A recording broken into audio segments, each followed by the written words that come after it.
కోత నుంచి మార్కెటింగ్ దాకా రైతులంతా చేయి కలిపి పనిచేస్తే అద్భుతమైన లాభాలు ఖాయం. ముఖ్యమంత్రి కేసీఆర్ చెప్పిన ఈ కాన్సెప్ట్ ను ఫాలో అవుతున్నారు సిద్దిపేట జిల్లాలోని 2 గ్రామాల రైతులు.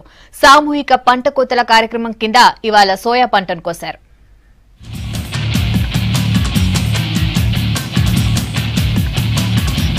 గ్రామస్తులంతా కలిసి వ్యవసాయ పనులు చేపడితే అద్భుతమైన ఫలితాలు సాధించవచ్చని ఈ మధ్య ఎర్రవల్లిలో జరిగిన సమావేశంలో ముఖ్యమంత్రి కేసీఆర్ చెప్పారు. దాన్ని ఆచరణలో చూపించేందుకు ఇవాళ ఈ 2 గ్రామాల్లో దాదాపు 600 ఎకరాల్లో సోయా పంటల కోతను ప్రారంభించారు.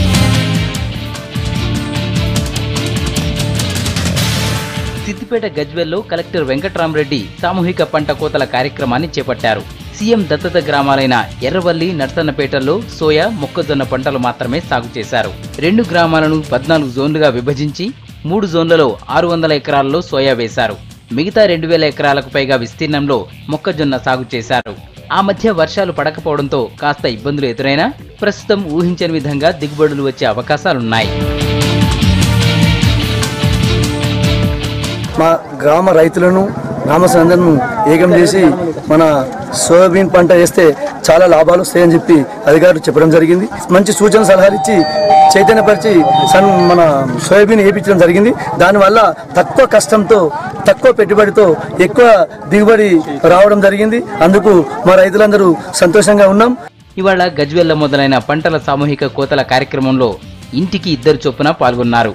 జిల్లా కలెక్టర్ వెంకట్రామరెడ్డి, జేసీ హనుమంతరావుతో పాటు వ్యవసాయ అధికారులు ఈ కార్యక్రమంలో పాల్గొని దీనివల్ల కలిగే ప్రయోజనాలను వివరించారు.